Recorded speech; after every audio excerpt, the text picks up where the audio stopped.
Well, I think obviously we played Tampa the other night, and it's a real good team here too. And so it's always good to see your players against the best players and the best team and the most organized. And so that way you find out just how far you have to go, and it's a good test for your guys. So, but the idea here is to come and get 2 points, and not to come and have an experience.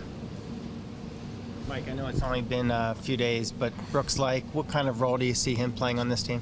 Well, I think the biggest thing for Brooks is obviously he's been a real good player in the past and been a real big part of the leadership group here. He had a real good run here. His responsibility on the ice diminished, and so we got to give him some responsibility on the ice, get his game back, get his confidence back in his play, and then you can really lead. It's hard to lead when you're not playing much because you tend to just worry about yourself and keep your mouth shut. So he's a good man. We know all about him. We expect him to find his game and then get playing and helping us. How as a coach do you help a player like that approach this kind of awkward situation reunion? Well, we just talked about it.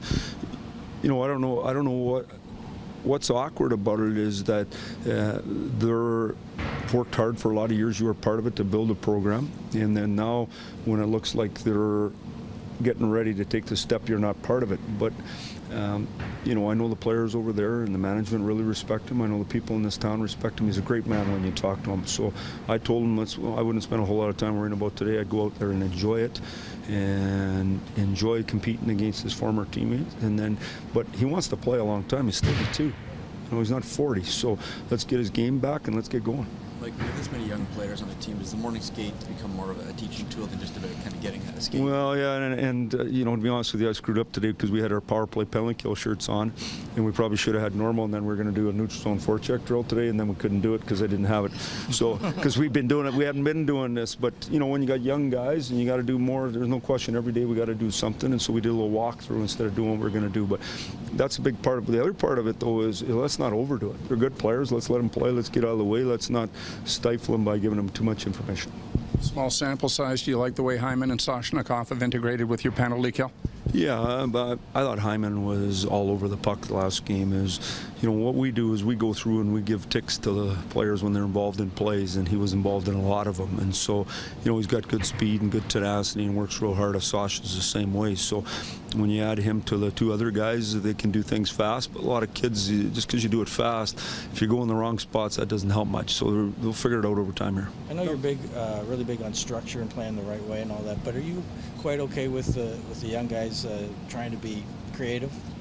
Well, creative dumb isn't what I'm looking for at all, but creative smart's a great thing. So you make the right plays at the right time, and so you make them. And then what happens in this league, if you can make the right play and you can make plays with the puck, the coach lets you make plays with the puck. And if you can't, you haven't beat a guy one-on-one in your life, they ask you to put it in.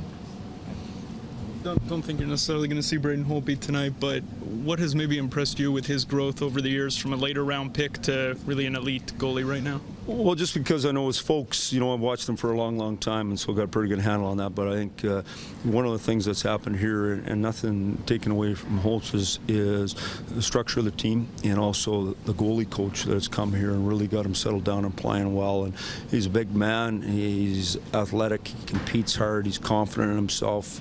He's in his prime. Things are going well for him.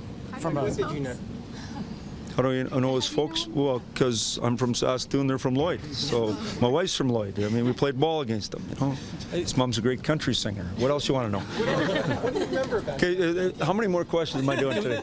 Okay. Do a World Cup question as well at the end? Okay, so I just remember his folks. What else? How hard do you think it is for the Hockey Canada guys, even yourself, if you're involved, to just name 16 Canadians today? Well, they only let us name 16, so it's pretty easy. You take the 16 you think you name them, and then the hardest part is the part to come. Not the first 16. My wife could have done that.